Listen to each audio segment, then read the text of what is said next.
Crystal blue water, white sand beaches, lush jungle trails, and a steady stream of tourists chasing the perfect, carefree island life. But under all that beauty, something festers. This is Koh Tao, a remote island in the Gulf of Thailand, a place famous for diving and for death. This island paradise has a very dark side. Welcome to Morbid Outdoors, the podcast that ventures deep into the shadows of the wild. Here, we unravel the mysteries of missing persons, explore spine-chilling legends, and share the most morbid stories that nature has to offer. From the depths of the dense forests to the highest mountain peaks, we'll uncover the secrets that lie hidden in the great outdoors. Join us as we navigate the eerie, the unexplained, and the terrifying. So if you dare, grab your gear and let's embark on a journey into the unknown. This is Morbid Outdoors.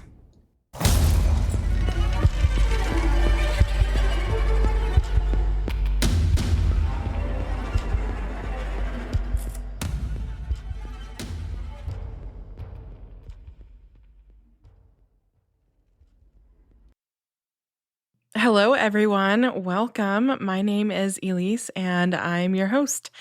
Now, I had a recent revelation.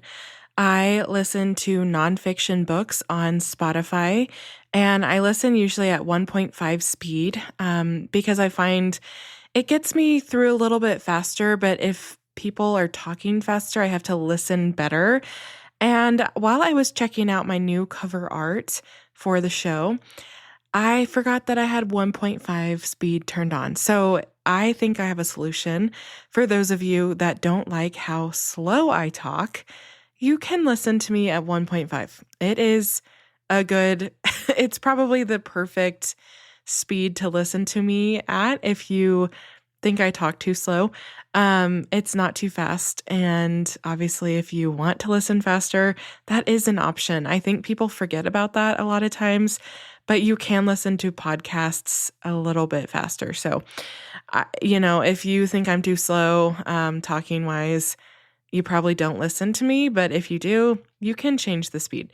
So when you listen to this, I will actually be gearing up to go to Bear Lake in northern Utah for my annual Bear Lake trip. My husband and I go every year, and I'm so excited. It's beautiful. We're going to hike, we're going to eat good food, and enjoy the Caribbean of the Rockies. And if you're not from Utah or you've never seen Bear Lake, I highly suggest Googling it because it is actually crazy that it's like border of Utah and Idaho. It goes into both states, but it is bright blue. It is actually kind of crazy. I would compare it to Lake Tahoe, but less mountainy, with all the trees and it's not as popular, but it's very, very pretty. I wanted to say thank you all for listening today. I am officially, back to work. Kids have started today, and I'm excited for this school year. So I hope that if you work in education, you're also excited. We can do this all together. We'll get through it. And yeah, let's just look forward to our next break, which would be Labor Day weekend. So I couldn't find any negative reviews about the island itself. I did Google how to pronounce this. It says Koh Tao. So I'm hoping that is the correct pronunciation. But this is my first international case to do. And I've been asked a ton about doing international cases. I would really love to do more international cases.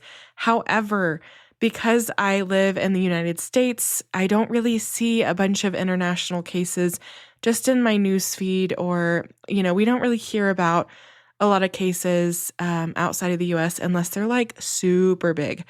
So if you have a case, an international case that you want me to cover, please DM me on Instagram or email me, comment on Spotify or wherever. I would love to do international cases. I want to.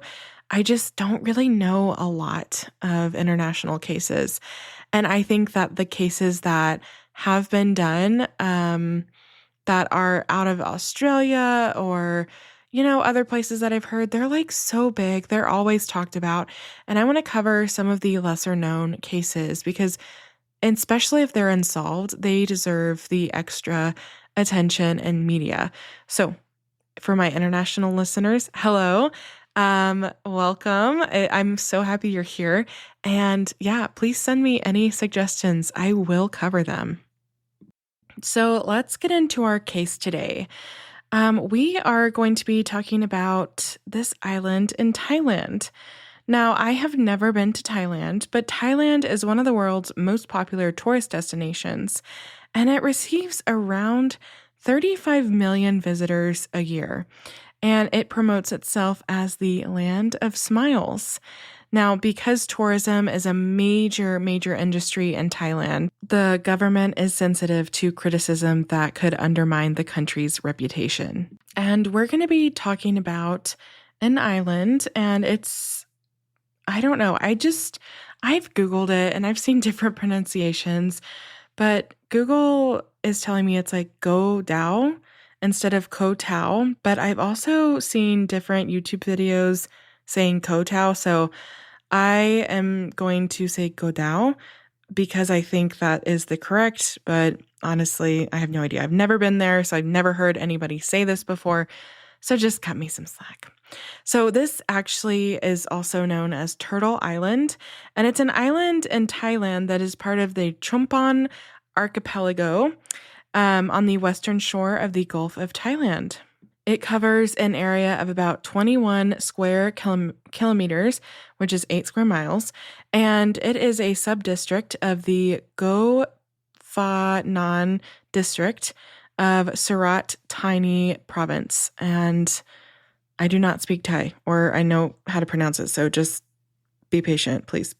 The island has a population of around 1,500 people, and the main settlement is Ban Mae Hat. The island's economy is almost exclusively focused on tourism, especially scuba diving. Now, this island is an important breeding ground for hawksbill and green turtles, which is why they call it Turtle Island. The development of tourism has really negatively impacted the health around these breeding grounds, but in 2004, a breeding program was organized by the Royal Thai Navy. So basically, they teamed up with a coalition of local scuba diving centers, and they reintroduced hundreds of juvenile turtles into the island's ecosystem to try to combat the negative impact that tourism was having on the island's turtle population. Chumphon Pinnacle, which is a dive site to the west of the island, and actually has a reputation for divers in search of both whale sharks and bull sharks. So if divers want to see sharks, they're going to go to this west side of the island. However, because of warmer water temperatures over the last year, a great number of bull sharks have migrated to cooler waters. The island is host to over 100 species of hard corals and over 223 species of reef fishes belonging to 53 different families. Koh Tao is well known for scuba diving and snorkeling, as well as hiking, rock climbing, and bouldering. The most popular place for tourists is Sayari on the west coast, which has a white sandy beach, and it's interrupted only by a few huge boulders and a scattering of medium budget resorts and restaurants. They also have basically a quieter part of the island, which is in the south, and it's still very beautiful, but it's a little quieter. So some people stay there if they don't want the hustle and bustle and all the crowds that beach brings. So there are forests and beaches, and there's really something here for everybody to do. If you want a beach bum, you can be a beach bum. If you want to go hiking, you can go hiking, bouldering, snorkeling, scuba diving, swimming, eating at these restaurants. There is a ton. Koh Tao has a little over 25 dive sites to explore. And so a lot of people specifically come here to dive, and that is the main attractiveness of this place.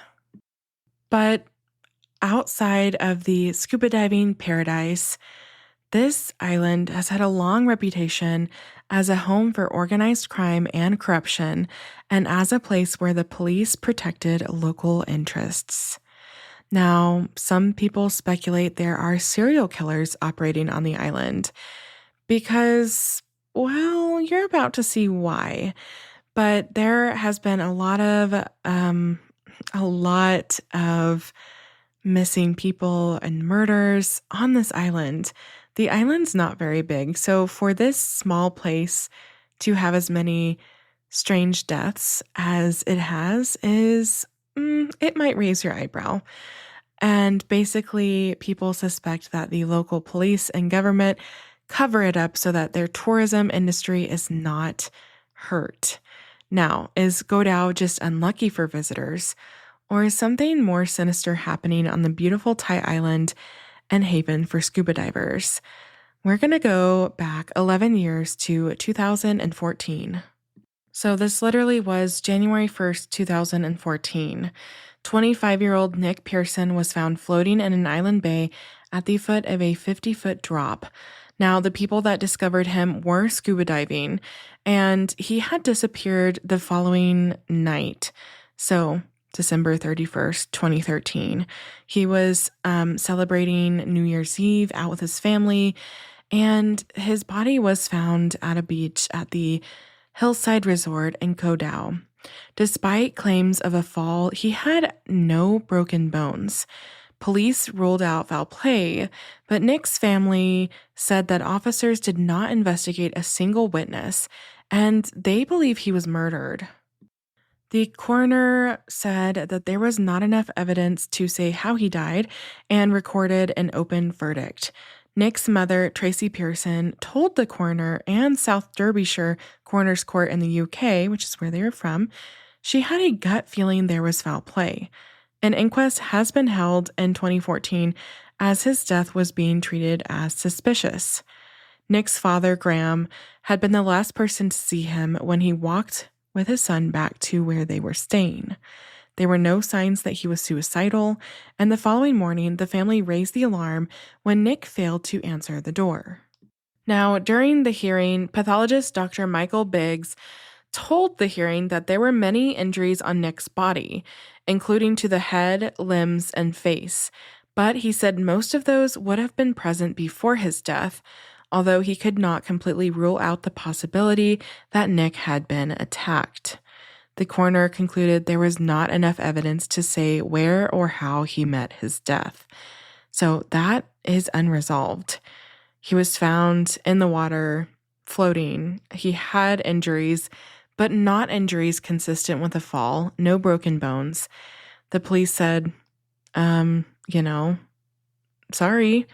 And the family is devastated. They were devastated and they still are. Nick's death, no one really knows what happened, but this was one of the first crimes or suspicious deaths on the island in the more recent years. Then in September 2014, 23-year-old Hannah Withridge and 24-year-old David Miller, they were bludgeoned to death with a wooden hoe as they walked back to their hotel room late at night on September 15th, 2014. Now, this was actually on that very popular Saari beach. Hannah was also raped in the attack. Hannah was a University of Essex student from Hemsby, Norfolk, United Kingdom, and David was a civil and structural engineering graduate from Jersey. Now, doubts lingered over the conviction of two migrant Burmese workers for the rape and murders. Their names are Za Lin and Wai Fo, and a judge found the workers guilty and sentenced them to death despite questions about DNA evidence and the police handling the case. These two men were convicted and sentenced in 2015, and the verdict was upheld by Appeals Court in 2017 and the Supreme Court in August 2019. The convictions were mired in controversy, with supporters of the two men arguing that they had been framed because their initial confessions were made under duress. The investigation into Hannah and David's slayings were widely criticized as the crime scene was not properly secured, and questions were also raised about subsequent DNA testing. Now, the police major at the time said in an interview that the police have cracked down on crime syndicates in Koh Tao since the backpackers' double killing. Quote, "We admit that in the past there was a mafia there that took advantage of tourists. Today we have gotten rid of them," end quote. And in August 2020, Za Lin and Wai Fo had their death sentences commuted to life in prison to commemorate King Vajiralongkorn's birthday and to show his clemency. However, a lawyer for Zhao Lin and Wai Fo told the BBC that the pair had not admitted their guilt when their death sentences were commuted. They still, to this day, maintain their innocence, as they did throughout their entire trial process. A royal commutation does not require an admission of guilt. So I think the lawyers made this clear because they were granted clemency in that country, but it wasn't because they admitted to killing these two people. Now, this is super fucked up, but Thailand's Prime Minister Prayuth Chan-o-cha questioned the attire and behavior of the foreign female tourists shortly after the killing of these two people. So basically, he said, "They think our country is beautiful and safe, and they can do whatever they want, wear bikinis wherever they like," the Prime Minister said. "If they wear bikinis in Thailand, will they be safe? Only if they are not beautiful." Now, this obviously sparked major public outcry, and he later apologized, saying that he only meant that foreign visitors should be careful, which that is not what he was saying with that statement. He was victim blaming, and honestly, it's a different country. I don't know a lot about Thailand, but that happens in the United States too. So I was appalled when I read that, but I chose to include it because it shouldn't matter what Hannah was wearing. No one is asking to be sexually assaulted, especially if they're in their home country or even a foreign country. Then in November 2014, 10 days after he went missing from Sairi Beach on Koh Tao, the body of the Swiss tourist Hans-Peter Schutter, 44, he was 44 years old, he washed ashore at Talay Nam Beach in the Long Swan district. And he had been missing since November 8th. He had gone snorkeling by himself, and his body washed ashore 10 days later, and he had been dead for about 10 days. There's not as much information on his suspicious death, but he was a regular snorkeler, and his death was unexplained. An autopsy stated that he had drowned, but people tend to think otherwise. Then in 2015, 29-year-old Frenchman Dimitri Pavse was found hanging from a beam of a rented house on January 1st, 2015. Yes, that was literally a year after Nick Pearson was found dead.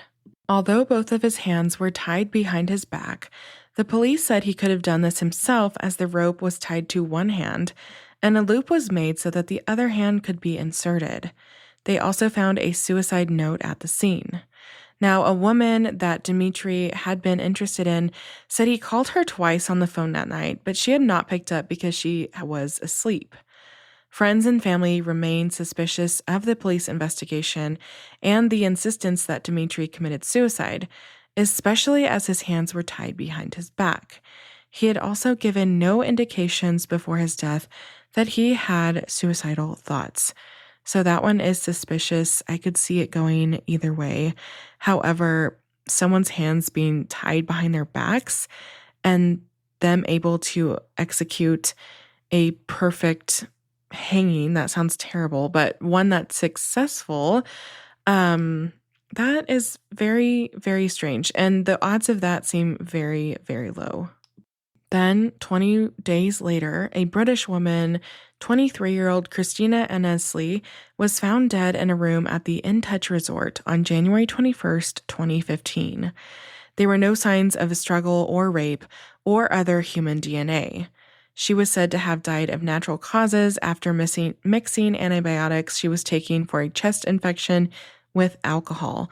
However, this is the strange part, no toxicology report was conducted.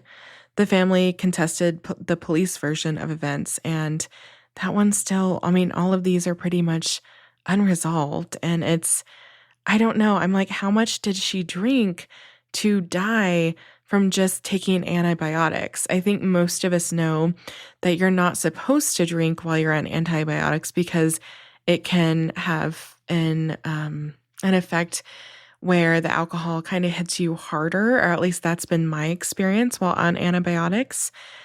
But it just seems weird that this was this is why she died, but they didn't even do a toxicology report to verify that. And it kind of just is whatever police say it was.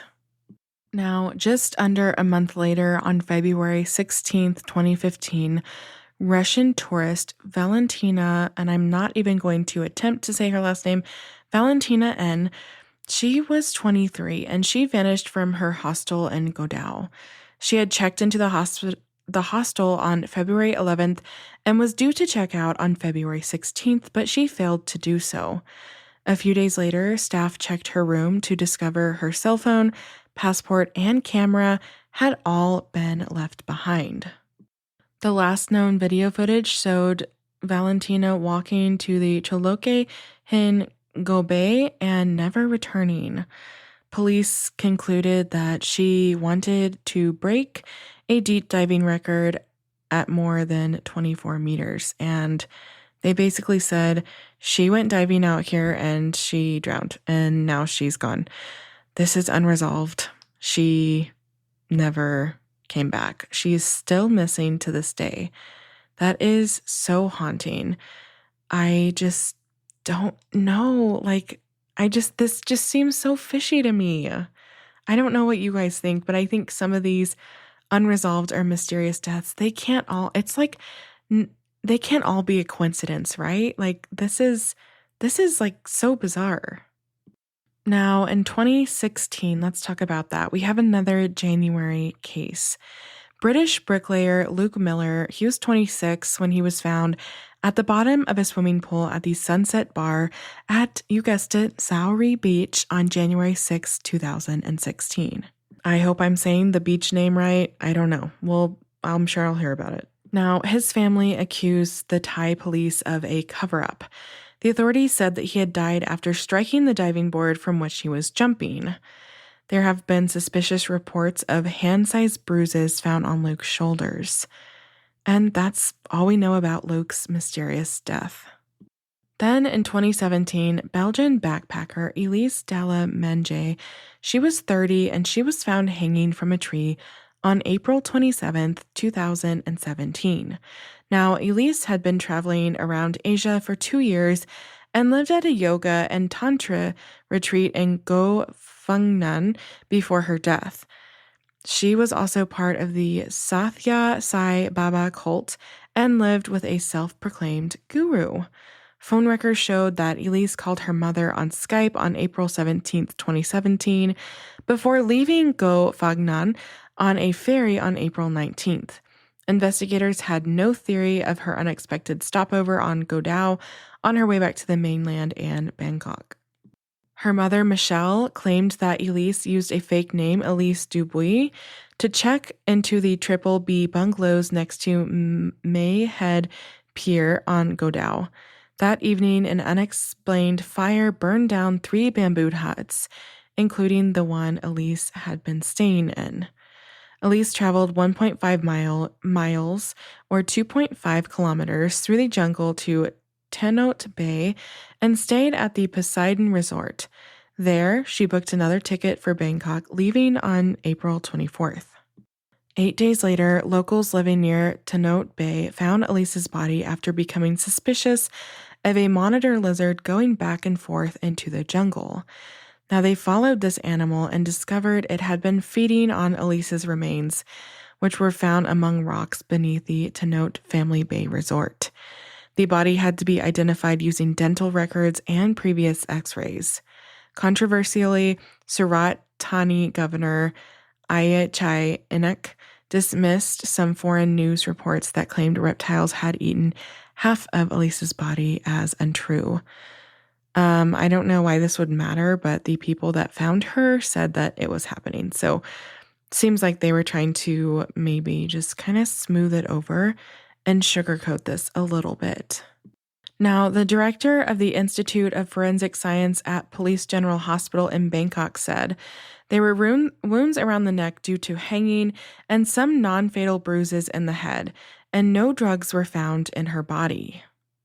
The acting chief of police said that Elise, her cause of death was suffocation.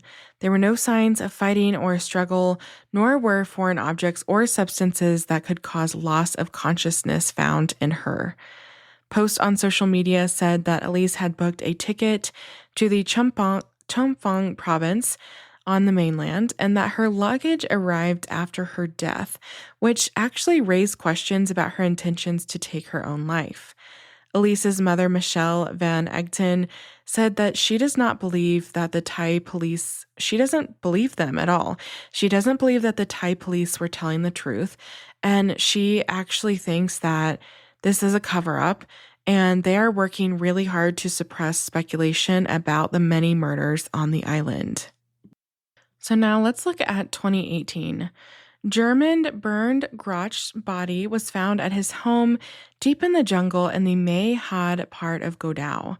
He had recently returned to the island after building up a motorbike rental business.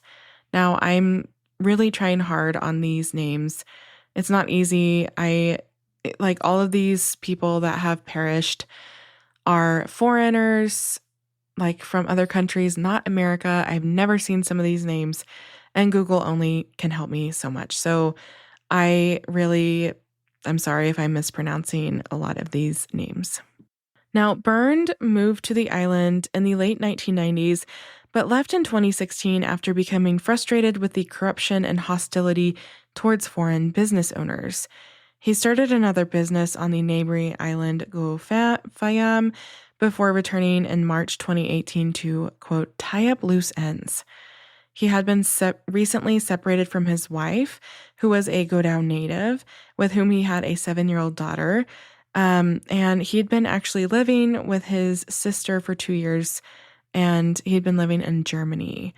Now, his family in Germany said that the authorities told them that he had died of heart failure or had been bitten by a snake. Coincidentally, pictures of Bernd with a snake were to be found online. But his family was, of course, skeptical. They said that he was fit and healthy before his death. They claim they did not receive an autopsy report and say his body was sent against their wishes to the same Bangkok hospital that carried out the botched reports of the bodies of the 2 backpackers murdered on the same island in 2014. That would be Hannah and David. Bernd's cousin Christina said, "We cannot accept what the Thai authorities on the island are telling us. We are furious that we have not been able to have an approved independent forensic examination." The family claimed the circumstances surrounding his death and the local police's refusal to cooperate with them have led them to believe that the death is suspicious. And honestly, I totally agree with the family. 33-year-old Alexander Buxban from Moldova was found dead in the sea off of the Had Sai Ri on Koh Tao on Tuesday, October 9th, 2018. Police recovered his body and took it to the nearby island of Koh Phangan. They believed he had accidentally drowned, and he was thought to have been dead for around 12 hours when his body was retrieved. Now, interestingly enough, he had entered the country on September 26, 2018, before heading to the island where he stayed at the Monsoon Gym and Fight Club. Witnesses said that items belonging to him were seen in the early hours of Tuesday morning, and police were alerted. A security guard from the Big Blue diving shop told police that he had found a mobile phone, clothes, hotel key, shoes, and an ID on the beach at 1:30 a.m. during a beach patrol. The items were still there at 3 a.m., so he called the police. Now, there were no signs of robbery or attack in the room at the hotel where Alexander had been staying. The police quickly closed the inquiry, stating that he had drowned while he was swimming. So, these are all the suspicious deaths that have happened in recent years, and I'm sure the list is much, much longer. Koh Tao is beautiful, there's no doubt about it. But I think we all know that beauty can be a mask. And behind this island's picture-perfect beaches lies a history that feels too dark, too repeated to be a coincidence. There are people still missing, families left with more questions than answers, deaths rolled as accidents despite glaring inconsistencies, and stories that seem to just quietly disappear, just like the people at the heart of them. We may never know what's really happening on Koh Tao, whether it's systemic corruption, tragic misadventure, or something far more sinister. But what I can say is that the silence speaks volumes. So if you're thinking of chasing paradise, do it. But be aware, ask questions, trust your instincts, because sometimes the most dangerous places aren't the ones that look like trouble. They're the ones that don't. As always, recreate responsibly, and remember, sometimes the great outdoors aren't always great. Okay, I just want to say thank you for bearing with me. I have never seen a lot of those names before. Google can only help me so much with pronunciation. I tried my best, so go easy on me. Like I said, I'm not an all-knowing being of how to pronounce every single word, especially in different languages or from different countries. I'm just an amateur podcaster, so I appreciate your patience and your understanding of me not knowing every single little tiny thing. So thank you so much for listening today. I will update you about my Bear Lake trip next week, and I hope you guys have a great week. Enjoy your weekend. Get out there. Enjoy some of the summer before it ends in a couple weeks. And yeah, I hope you guys have a great day, and I'll see you next time. Thanks for listening to Morbid Outdoors. If you're enjoying what you're hearing, make sure to subscribe to the show on your favorite podcast platform. It's free, easy, and it helps us out immensely. When you subscribe, you get updates on our latest episodes, and it also boosts our visibility, making it easier for other curious souls to find us. Another great way to support Morbid Outdoors is by leaving us a review. Whether you're on Apple Podcasts, Spotify, or wherever you listen, a quick review helps us know what you love about the show. Find us on Instagram and Facebook at Morbid Outdoors Podcast. You can email us case suggestions and your campfire stories at morbidoutdoorspodcast@gmail.com. Thanks so much for the support, and I'll see you next time.